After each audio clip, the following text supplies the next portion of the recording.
Welcome back to Cultivate Talk.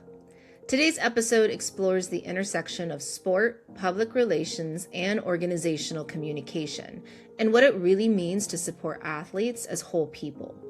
I'm joined by Dr. Lilly Feder, a former collegiate basketball player turned sports communication scholar.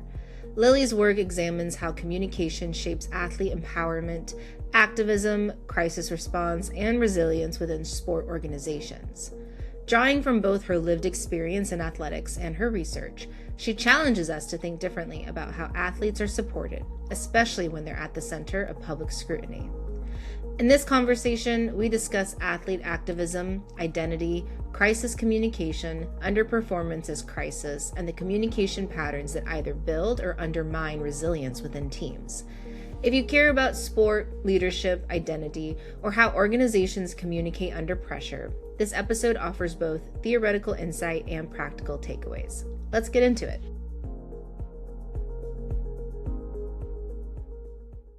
Dr. Lilly Feder is a former athlete, athletic administrator, and sports researcher whose work addresses the intersection between public relations and organizational behavior in the context of sport. She evaluates the ways in which communication can empower athletes and athletic organizations to more effectively navigate the challenges they encounter as public-facing individuals and entities. Her work to date has addressed athlete activism, crisis, and resilience through primarily qualitative and rhetorical scholarly approaches. Her research aims to further develop our theoretical understanding of communication in sports contexts and to inform best practices for sport personnel and organizations. Much of her approach to research and teaching are also informed by her own experiences in athletics. Lilly played basketball at UC San Diego and has worked in sports information, marketing, fan engagement, and media relations at Purdue University, UC San Diego, and with the Indiana Pacers. She completed her graduate studies at Purdue University and is currently an assistant professor of sports communication at Marquette University. Thank you so much for being here today, Dr. Feder. How are you doing? Thank you so much for having me. I'm doing great. I'm really excited to chat. Yeah, I am super excited that you are here, and your research is so fascinating. I love the intersections, and I'm really excited to kind of dive a little deeper with you today. So, to really get us started, your work sits at the intersection of sport, public relations, and organizational behavior. What first drew you to studying communication in the context of sports? Well, I've always been involved in athletics. Like I grew up playing competitive basketball, and then, as you mentioned, I played in college, and then I started working in sports. So I've just always kind of been in that world. And then also growing up, my family is it's like a mixed household. So we have my parents are from totally different like cultural backgrounds, and I think while that is completely unrelated to athletics, it's a huge part of what drew me into communication in the first place because I saw the two of them communicating and kind of meeting each other in the middle constantly. And it seemed effortless, but as I've grown older and had, more of my own experiences and learned more about communication, I can see that that's really something that you have to be very intentional about. So I think just the combination of my life experiences have demonstrated to me how valuable communication is and how much of a blessing like being involved in athletics can be as well. And so, yeah, I've always been involved and always been curious about different dynamics and things like that. So when I learned that it's possible to study sports communication, I got really excited about that, and I've been doing it ever since. That's amazing. Yes, Yeah. I love that moment.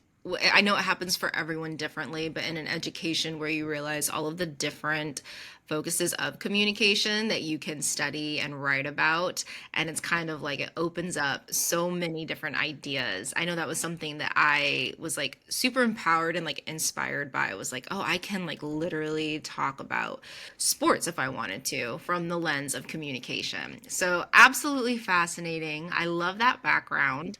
So, a guiding question in your research is how communication can empower athletes and organizations. What does empowerment look like to you in practical, everyday terms for an athlete? It's a great question. I think something that a lot of us forget is that athletes are human beings, like first and foremost. I think we tend to look at, for professional athletes, like their huge salaries in a lot of cases. And for some college athletes, the money that they bring in with NIL. And we see the really amazing things that they do with their bodies. And we just kind of forget that they're human beings. We focus on like the perks, of their lifestyles. Right. Um, but in reality, athletes are really constrained by a lot of different factors. And some of those factors are related to the platforms that we tend from the outside to view as like glamorous and,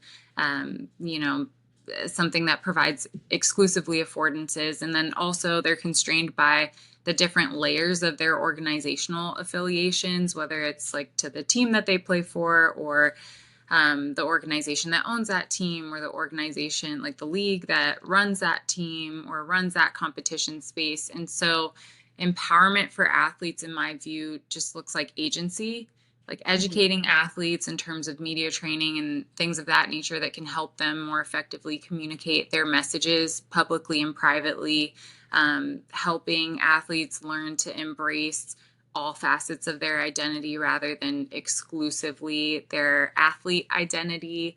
I think that's something that can be helpful in a variety of ways. And I'm sure we'll talk later about like the transition out of athletics, but that's something I think that can drive well-being, while you're an athlete and also beyond, because that's quite a jarring transition for athletes. So I think to put it succinctly, agency would be empowering for athletes. And I think that communication can help drive athletes' agency, better communication with themselves, with the people that they're working for and employed by, and also with their fans. Yeah, absolutely. And you bring up a really fascinating point and a really important one at that is like looking from an outside perspective, especially like when you think about fans and how they view athletes. You're absolutely right. They're probably not always thinking about the negatives in regard to the job and what their body goes through. And it's really easy to get caught up in the culture of sports and like the excitement of it all and focus on like what that athlete is capable of doing and their performances. And so I feel like that agency component is so important and I love how it's tied back to communication overall. Thank you. So you emphasize validating athletes' intersectional identities. How do identity factors like race, gender, class, or level of play shape the communication challenges athletes face? Yeah, that's a really good question. I mean, these things shape really all facets of pretty much everyone's life, right? Like the Right. different facets of your identity shape how people see you and how people receive the messages that you're sharing with them, whether that's in a public or a private setting. And I think for athletes this is amplified just because they do have such a public platform, and with the evolution of social media and the level of access that that grants, the everyday individual to athletes intimate kind of personal lives, that it becomes amplified even more. So there are plenty of studies too out there that show that fans will react in different ways to different athletes based on the identity groups that they are a part of. So if you think about like a crisis scenario where an athlete may or may not have transgressed in some way and publics are, starting to get interested in that. If the athlete identifies with like marginalized identity groups, then typically they're perceived to be guilty until proven innocent, when it would be the other way around for an athlete that identifies with more majority identity groups. Hmm.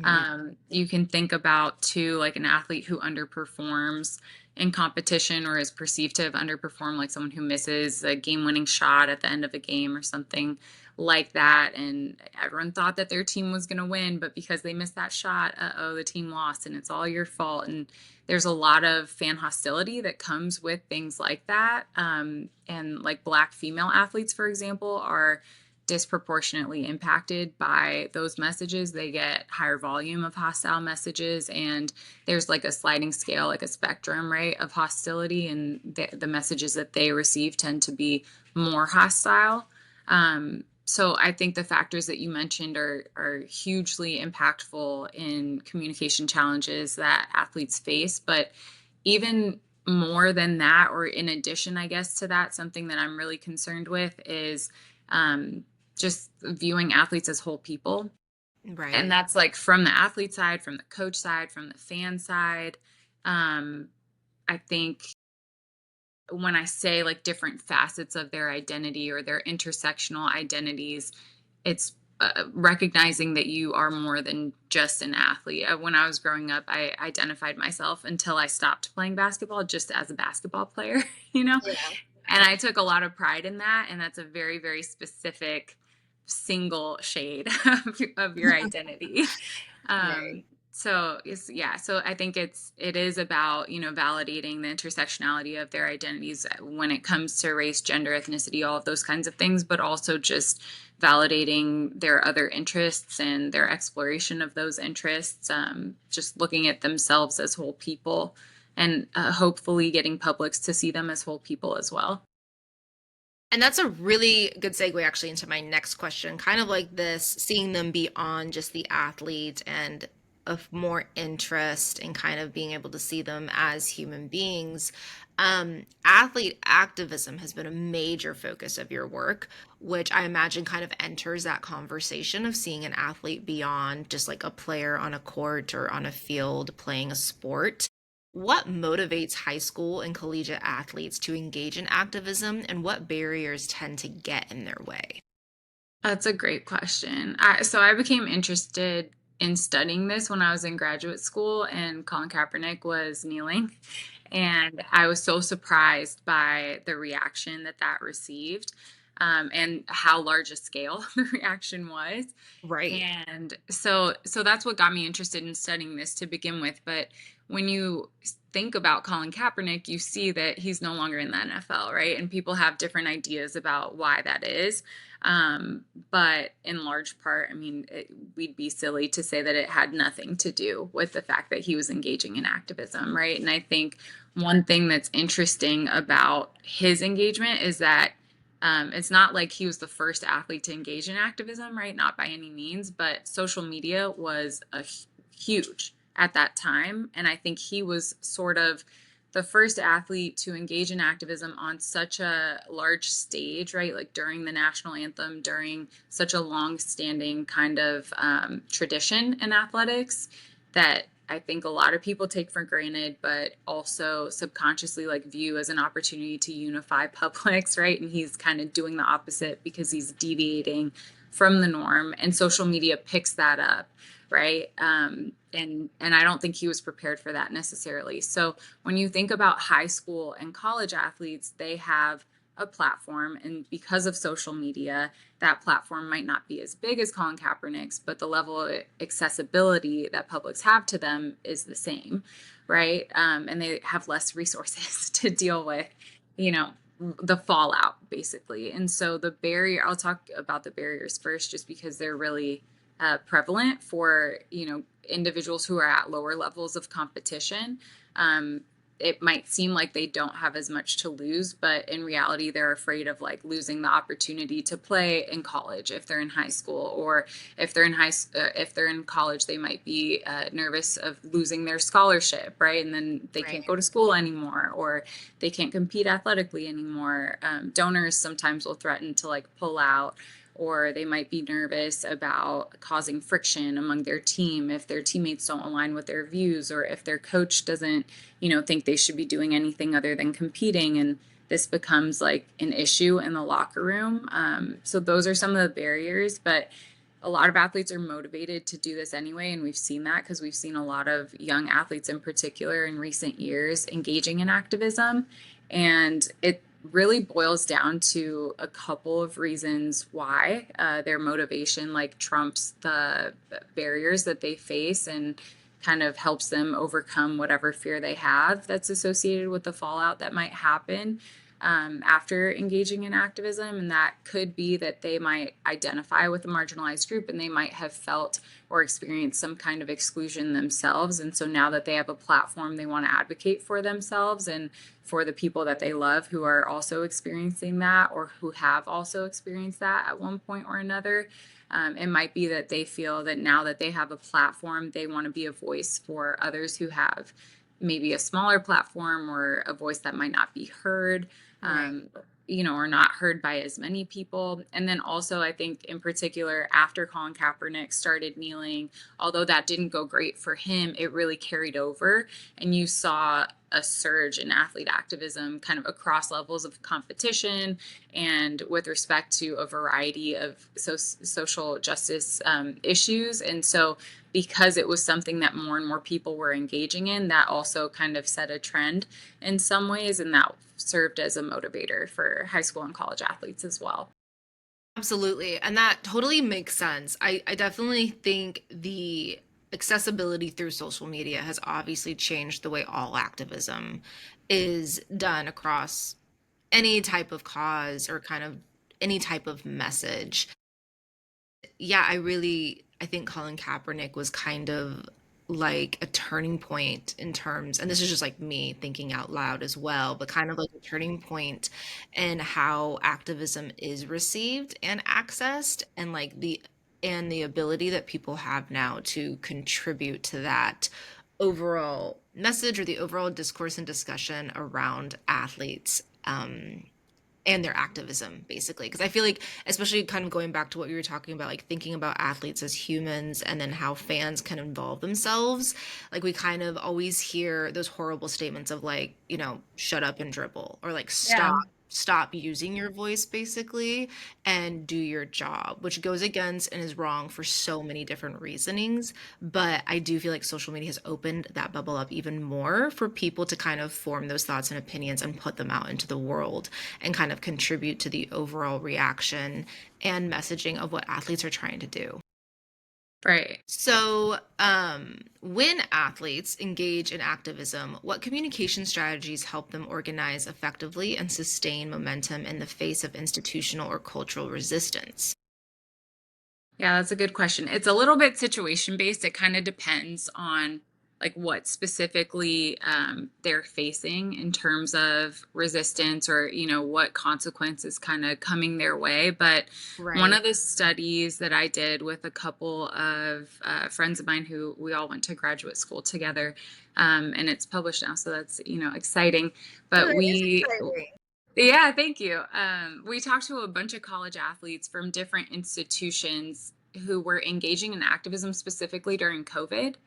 And so things look different for them. I sort of thought before we started having these conversations with them that uh, they would have like an extra affordance, the fact that they weren't actively competing at the time, right? Because Right. things were kind of on pause, and they were working out like separately from one another and all these things. I thought that that might make them feel more empowered to engage because they had more time, they had more time to themselves, a little bit less like groupthink or direct influence from maybe their athletic departments or coaches if their coaches weren't supportive, for example. But what I didn't think about until we talked with these athletes was the fact that being so separate from one another made it a lot more challenging to organize their efforts. And Mm. so they had to be really resourceful, you know. At that time, they'd organize through like social media or through Zoom, and a lot of their activism looked different than I think we would anticipate. Like, I think a lot of people think of activism in terms of marching and, Right. some kind of like kneeling on the football field, right? Like one big demonstrative kind of gesture. But there are so many other ways to get involved in activism and to make a difference. And one of the things I really appreciated learning through this study was not just that athletes were so resourceful in the way that they went about engaging, but also that they kind of reject the notion of like slacktivism, if you've heard of that. Right. And that they embrace like everyone has a role to play, and that role might be different from your role might be different from mine, and I might not want to engage in the way that you do, but we're still making a difference, whether it's marching or organizing some kind of like fundraiser or drive, right, where you're selling like canned goods or something like that and then donating the proceeds. If you're just having conversations with people, that can also count as activism. If you are using your platform on social media and that's it, I Right. think there are some people who think, nope, that doesn't count, but you're still getting the word out. So just, I think resourcefulness is the main kind of organizer that helps overcome barriers, whether they're more natural like COVID was or systemic. Right. Yeah, that makes total sense. And like, what do you see as the biggest communication gaps when athletes are at the center of a crisis? Well, I think one of the things about crisis in general is that typically there's like a person or a couple of people, at least in a sports setting, that are at the center of the crisis. And so when you think about like a professional athlete or a college athlete, they don't stand alone, right? If you're an athlete and you're on a team or you're competing in a league, then you're tied, as I mentioned earlier, to a variety of organizations. And that organizational affiliation can be helpful and it can also be challenging, right? So when an athlete transgresses or is perceived to have transgressed and there's a crisis that occurs, that becomes a crisis for the athlete but also for the organization in some sense. And there's a lot of guidance out there for the organizations. I think that's just what people have tended to kind of focus on more than the individual. And the organizations have more resources, right? But the interests of the organization and the athlete are not always aligned. And so the guidance for the organization doesn't necessarily apply to the athlete.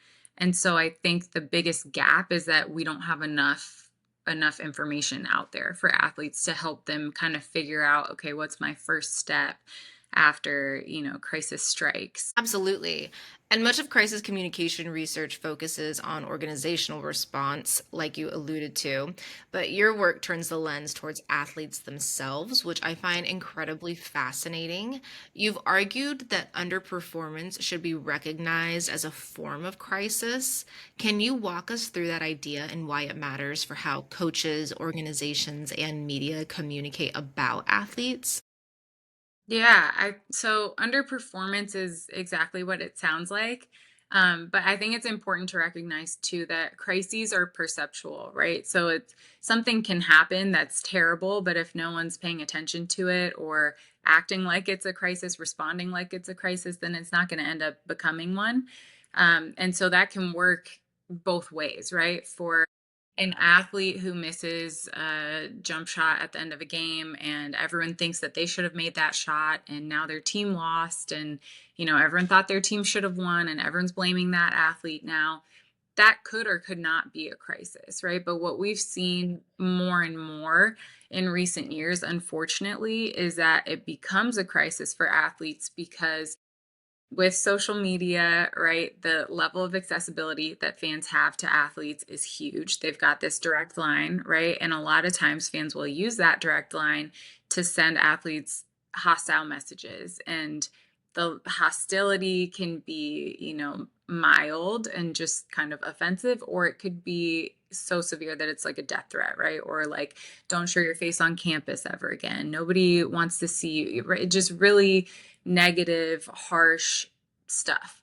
And the volume of these messages is it's grown exponentially in recent years. And I think part of that has to do with like the legalization of sports betting. It's not just pride for sports fans anymore. It's like financial, material kind of loss that they're feeling that's driving this behavior as well. But anyways, I'm getting in the weeds, but underperformance, it's really when fans perceive an athlete to have performed worse than they would have expected. And they start, reacting by sending a bunch of hostile messages. And now a couple of things could happen, right? On the personal side, an athlete's well being is threatened by this kind of response. And that's very important, right? So that Right. by itself, I think we should treat that as a crisis. But on the more public and like PR type side, for athletes, their currency, their values driven by their performance in a lot of ways. That's how their values measured, and their career can be, longer or shorter based on how they're performing and how valuable they're perceived to be. And so if something like this happens and fans and media personnel and athletic organizations start to think of this athlete as less valuable, right? Like damaged goods or not a peak performer, Right. that threatens their livelihood as well. And so that's a form of like a reputational crisis for athletes. So I think it's really important in different ways for coaches, athletic organizations, and media to consider underperformance. For media, you are agenda setting in a lot of these cases, right? And so you don't really want to fan the flames of these hostile messages. For coaches, you're probably going to be, hard on your athletes when they're not performing well, but you should keep in mind too that you're not the only one that's being so hard on them. And so when you think about, and we might talk about resilience later in this conversation, but from a coaching perspective, like you want to stretch your athletes as much as possible to help them develop and to bring them to the best version of themselves as human beings and as athletes. So you want to stretch them, but you don't want to stress them too much, right? Or you don't want to stretch them when they're stressed, because that could cause like a break rather than a stretch. And that's not what we're going for. So having an understanding of the hostility that they're experiencing and crises like these, you might be able to support them differently and help them grow differently than you would otherwise. Absolutely. So that's actually a really good segue, kind of talking about, especially what you were just mentioning about media, not wanting to fan the flames, as well as coaches. When an individual athlete becomes the face of a crisis due to so many of the things you talked about, such as injury or controversy or underperformance, what support should organizations be communicating that they often fail to provide? That's okay. That's a great question. So, most organizations have this. If they don't, they should have this, right? Like some kind of crisis communicator on retainer or on staff, kind of ready to go. Um, Organizations oftentimes will have crisis plans, like they prepare in advance for a crisis. I think there's a misconception that we can only react to crises after they happen, but in reality, we should be preparing before they happen so we're ready to respond. And I think that that should carry over to individuals as well. So if you're like a professional team and you have a bunch of athletes that are employed by you, you should be doing things like media training and crisis training with them so that they're equipped. They have, a toolbox full of tools that they can pull out and use if they find themselves in crisis. And that's mutually beneficial, right, for the athlete and for the athletic organization. I think once crisis already happens, it's a little bit more challenging just because the interests of the organization and the athlete don't always align, unfortunately. And so sometimes that can lead organizations to kind of like oust the athlete and save themselves. And that might be what's in the best interest of the organization, but it's obviously to the detriment of the athlete. So it gets a little bit harder when, you're in the middle of a crisis. You also don't have a lot of time to respond, or to kind of coach an athlete up if you're not going to have like an aligned response. Yeah, that absolutely makes sense. So you mentioned resilience a few minutes ago. Yeah. Resilience building in athletic environments is central to your current projects.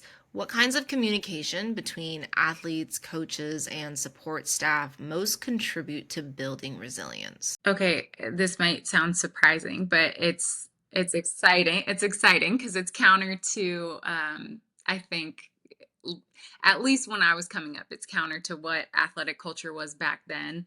And I Okay. think it's still counter to like some stereotypes that we might hold.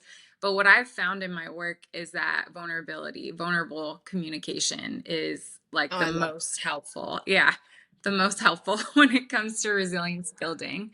You have to be vulnerable enough, not only like in the obvious way, to ask for help when you need it and rely on your social network, and seek out social support or provide social support to others, but you also have to be vulnerable enough with yourself to do the kind of reflection that is required to learn from adversity, right? Like to build resilience, there's got to be some kind of a disruption. So, some kind of adversity that you're trying to navigate and overcome.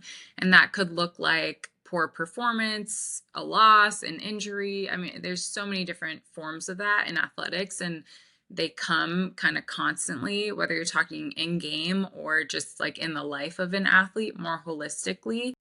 You're not going to be perfect. You're not going to perform perfectly every time. So you have to be willing to be vulnerable enough to, instead of running from or trying to distract yourself from the times when you're not performing at a high level or at as high a level as you'd like, to sit in that and to look at it and evaluate it, be curious about it, study it, grow from it. And that requires vulnerability. I love that. I love when vulnerability inserts or is part of the discussion from the lens of communication because I think it's so important. But similar to what you said about it stereotypically not being aligned with athletics, it can be uncomfortable to embrace and practice and even talk about. So the fact that that is like what you find, like that is kind of like what builds the resilience, like you were just explaining, is like beautiful in a way to me personally because it totally makes sense though. It absolutely makes sense. And that connection component that can come from vulnerability is so important. I imagine that's just as important in athletics and in when it comes to resilience. So I think that's actually really lovely. So thank you for sharing that. Oh my gosh, of course. Thank you for everything you just said. That was so nice. Well, yeah, of course. So, on the flip side, what communication patterns or messages tend to undermine resilience within teams? Oh, that's a great question too.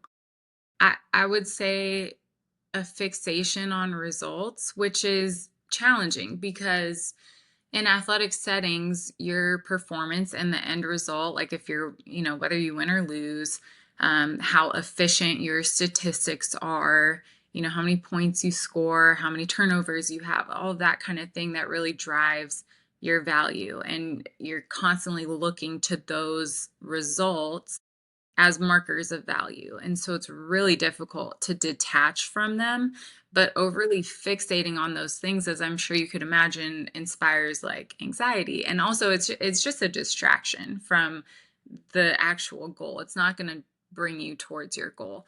But when athletes and coaches are overly fixated on results, it it gets in the way of their opportunity not only to like engage in processes of resilience and overcome the obstacles that they encounter, which ends up negatively impacting their performance, but it also interrupts their ability to engage in vulnerability, which we just said is like the most important form of communication for resilience building. So, yeah, I could give like an example, if you'd like, from one of the studies that I've done more recently, Of and course. how this can be, because I think when we talk about like these concepts more abstractly, it's like, oh, that sounds great, but how do you actually apply it, right? So there, I did a study with a baseball team, and there were a bunch of pitchers obviously on the team, and one of the pitchers in particular that I spoke with was so adamant. We were talking about like how he deals with performance outcomes that are not, what he wants, and how he kind of overcomes performance anxiety, or how he's trying to work through like a rut, and what he thinks is required of an individual to like be resilient. And he was talking about the importance of accountability and like being self-aware and finding solutions quickly to problems as they arise. He was saying like these are the things that you need to be resilient. And I was like, great. So talk me through how you overcome, like, I don't know, throwing a ball instead of a strike, right? You want to throw a strike, but you throw a ball. What are you thinking about? Like, what do you do to fix that problem? How can you be resilient in that moment? And he was like, oh, it's so easy. I'm super self aware and I hold myself accountable because I recognize that I just totally messed up. And this is not the language he was using, obviously, right? But to keep it more mild, he was saying things like, I know that I messed up. And so I tell myself, here we go. I'm self aware because I know that I messed up. I'm holding myself accountable because I'm not blaming anyone else. And my solution is that the next time I throw a pitch, it will be a strike, right? But what he's missing there, he's so focused on the result of ball or Mm, strike. He's right. missing, like, what is the process? What does that look like? How the heck do you get from throwing a ball to throwing a strike? Like, it sounds like a great solution, but are you sure you're going to do it? And if so, how? Yeah. And a lot of times, unfortunately for him, he would not end up correcting that behavior, right, over the course of that season. And it's because he was so focused on, I just threw a ball, I just threw a ball, like I can't do that again, right? But some of his teammates who were more vulnerable and more focused on like the process, a little bit more detached from the result, same situation, I just threw a ball, but I would have rather thrown a strike. They'd be thinking like their self awareness, it just starts at the result, right? And then that becomes, they engage the vulnerability to reflect deeper. They get curious about it. Okay, well, why did that happen, right? How did that happen? What was I thinking about right before I released? Where was I looking? Was I like making eye contact with the batter? I know that always messes me up. I'm not going to do that next time, right? Did I do my pre-pitch routine? It just gives them much more real estate to work with. And Yeah. so it's the same thing. We're all saying the same thing. Yes, we've got to hold ourselves accountable. We've got to be self-aware, and we have to find solutions quickly to problems as they arise. But the solutions that these athletes are finding are completely different when they're able to detach from the result and they address the how, which is really important, obviously. I mean, in athletic settings, that's one thing I think that sometimes coaches struggle with is addressing the how. Like they make the standard really, really clear. And Yeah. they also make it clear when you fall short of hitting that standard. But taking the time to figure out the how, that's what's going to drive change in terms of performance, in terms of behavior, in terms of mentality. So that was a long-winded example, but I No, hope I I helped paint the really picture. I appreciate you sharing that because it does. It helps, the overall conceptualization of what you're talking about. And I think that that's great. So one thing I'm excited to talk to you about that we talked about very briefly in the beginning are the transitions out of athletics. So Oh, yeah. athlete transitions out of competitive athletics can be incredibly difficult. What have you learned about how communication helps or hinders athletes as they navigate that identity shift? I don't want to be like a broken record, but again, it's the vulnerability piece. Yeah. And it's again like this holistic kind of thing. It's not just what you're doing, how you're communicating with yourself and others, like as you're transitioning. I mean, it's kind of that's late in the game to get started.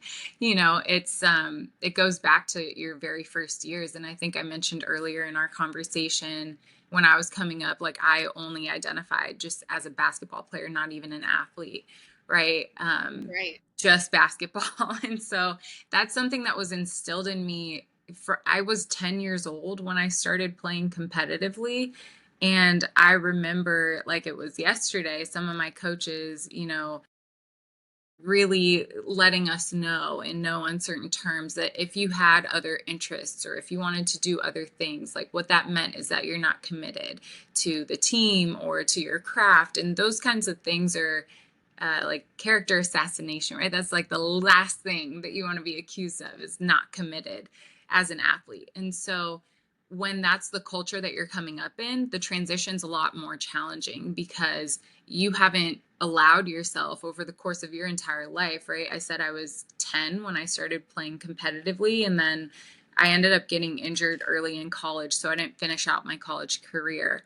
But it's, over a decade that you're focusing and it like a hugely transformative one, right? Like your whole childhood for the most part, your teenage years, your young adulthood, when most people are doing quite a bit of self-discovery. And if you only focus on one shade of your identity, whether that's an athletic kind of, athlete inclined side or anything else, you're not getting the full picture of who you are, what you care about, what kind of value you have to add to the world. And so that makes the transition a lot more challenging. If you feel like when you no longer play, right? Like whether you're transitioning totally out of athletics or just not playing anymore, maybe you're coaching now.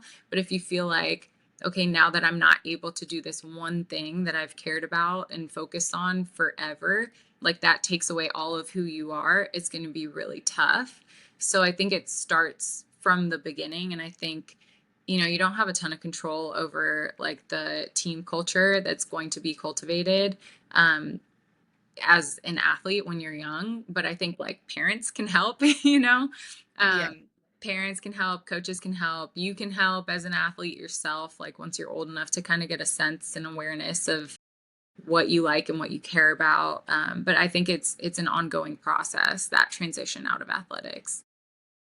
And that makes total sense. And kind of like a side question, which I'm Yeah. sure you can speak to, is I imagine that communication, like part of the transition and part of the challenge of it, I imagine some of it is rooted like in grief, like something that people generally usually love if they've dedicated, like in your case, like a decade plus to a sport and playing that sport is like the grief of like coming to terms with, I guess, like kind of goes hand in hand with that identity shift, but also like everything in between as well. Like not just like who you are, but like what you do on a day by day basis. Maybe a chunk of your day is no longer dedicated to practicing or conditioning or actually playing the sport, and kind of like figuring out this new normal that fits your new identity. I imagine like a percentage or a chunk of that like kind of feels like a part of you's grieving. And like I can't speak from experience because I never dedicated that long of like that many years to one sport.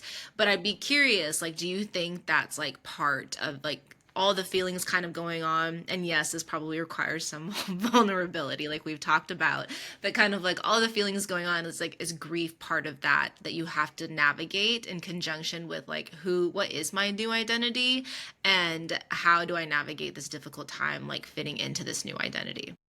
Yeah, absolutely. I think that's a really accurate way to describe it. And I think there are layers to grief. I mean, if you think about it, like at some point your playing career will end, regardless of like who you are and what you're doing. And ideally that would end when you want it to, right? But for most people that's not the case. And especially if you end up like getting injured and all of a sudden your career is over before you thought it would be. For a lot of people, if they don't want to play in college or if they don't end up getting recruited to play, there's a natural kind of, okay, I've done my 4 years of high school. Now I'm going to transition to something else. Or if you are playing in college and you don't see yourself playing professionally, or that's not the career you want for yourself, or again, that's just not an opportunity that comes your way. Well, if you finish your 4 years, that's also, I don't want to say like it's so easy to transition at that point, but in some ways, you're going through that with other people who also have come to, that kind of full circle moment and that kind of turn of the page, if you will. Yeah. But when you get injured and it just happens out of nowhere and you weren't expecting it, it's not like you have a whole class of athletes that were recruited with you and who've been, doing all the same things as you for however many years, who also had that same injury happen at that same time and now they're done as well. So it can be really isolating, depending on the way that your career ends. But yeah, I think grief of something, as you mentioned, that you love that's now coming to a close. Grief for some people of, this like future that you thought you were going to have, if you thought you were going to have a full college career and now you don't, or you thought you were going to play professionally and now that's not an option for you. Kind of mourning the loss of something that hasn't even happened yet, which is a silly thing, right? When you think about it, it's like not logical to like miss something that you never had, but especially if you're playing a sport super competitively and you're very serious about it from a young age, you are constantly thinking about playing in college and playing after that. And so Right. not having that opportunity, that's a huge source of grief. Um, yeah, so I think the grief side, but you also mentioned like the routine. There's so much structure that you have as an athlete, especially once you get to playing in college. I mean, you can think about it as a challenge for athletes, and it is challenging to manage their time and to balance all of these kind of competing responsibilities and interests, and that is something that athletes struggle with. But also on the flip side of that, you have so much structure. Like you are going to be at workouts from this time to this time, you're going to wake up at this time because you better be at the weight room by whatever time coach says. You're going to eat your meals probably at a specific time. Everything is planned out to a T, and you don't really have to think about it. I think one of the things like that was hardest for me when I stopped playing basketball was learning how to work out as like a normal person, Yeah. just like learning like what to do at the gym. Right. And that feels silly because I'm coming off of being an athlete. Like I expect myself to be able to go to the gym and do a great job, whatever that means, right? But certainly to like feel like I know what I'm doing. So yeah, you're right. There's a lot of things and there's a lot of grief that comes with that, but also the structure, just learning how to fill your time and like what to do with yourself. It sometimes can be make or break, as simple as that sounds, in terms of the transition. Because if all of a sudden all you're doing is like sitting on the couch in a dark room watching old highlights or watching, people that you used to play with whose careers are still going on, that's a recipe for disaster, right? Right. Yeah, no, that totally makes sense. So thank you for elaborating on that. And my final question to you is if you could give one piece of research backed advice to sports organizations looking to create healthier, more communicatively supportive environments, what would it be? I'm going to sound like a broken record again, but I think, embrace vulnerability in all forms. And we've talked already about communicating vulnerability to others, like verbally, right? And like seeking out social support and maybe providing an environment in which it feels acceptable to seek out social support. Yeah. But also, it's really important, like as a coach in general, as anyone who wants to build resilience or inspire others to build resilience, like modeling is really important. So, beyond like spoken communication, more like behavioral communication, communicating through your actions. So, not just saying, I can think of like plenty of coaches in my head right now, or athletic directors or administrators who would, maybe be holding a meeting and saying it's very good to be vulnerable and let's all embrace vulnerability, right? But if that person is not demonstrating that as well, then it's not going to feel like a safe environment to do that. Or, some of the athletes just might not know how to do it. And so it can be helpful to see someone else do it as well. So I think holistic approach to communicating and embracing vulnerability can go a long way in driving things like team cohesion and the capacity for resilience building, both on the individual level and the collective level. So, yeah, vulnerability again for the win. I kind of love that this episode has turned into a more of a vulnerability episode. I'm really here for it. So, Glad yeah, to hear. no, let's keep going back to it. I think it's great. Perfect. Well, thank you so much, Dr. Fader, for talking to me today and about your awesome and fascinating work. I really appreciate it. And is can you tell us like kind of like your current projects, like what you're working on? I know you mentioned some fascinating previous studies and some recent publications. Thank you so much. Yeah, I'm really leaning into the resilience kind of piece of my work right now. And I'm really interested in continuing to learn more and more about how athletes and coaches and teams can go about building resilience and kind of fostering these environments where we can continue to build resilience and also engage in resilience processes. And I really enjoy working with athletic teams. So, I'm looking to continue kind of taking a case study approach to work with like one team at a time and really get in there and, learn about how they communicate with themselves and with each other and what their practices look like and how games go for them and, just the challenges that they all face and how they all go about overcoming them. So I think eventually I might start looking into if there are differences in across like levels of competition, across sports, across maybe like gendered lines. We know that the experiences for athletes at different levels and who identify with different groups can be different, right? And can be felt differently. And so it might require different strategies for resilience building, or the way that they engage in vulnerability, for example, and communicate vulnerability might look a bit different. So I might start looking at things like that eventually. But right now, I'm most interested in like team to team basis. How can we get the most out of our communication, and how can we build resilience, build cohesion, and hopefully, perform better. Absolutely. That sounds great. Well, again, Yeah, thank you thank you. so much for being here today. I really appreciate it. And I really enjoyed talking to you. Thank you. I did too. I really appreciate you having me on.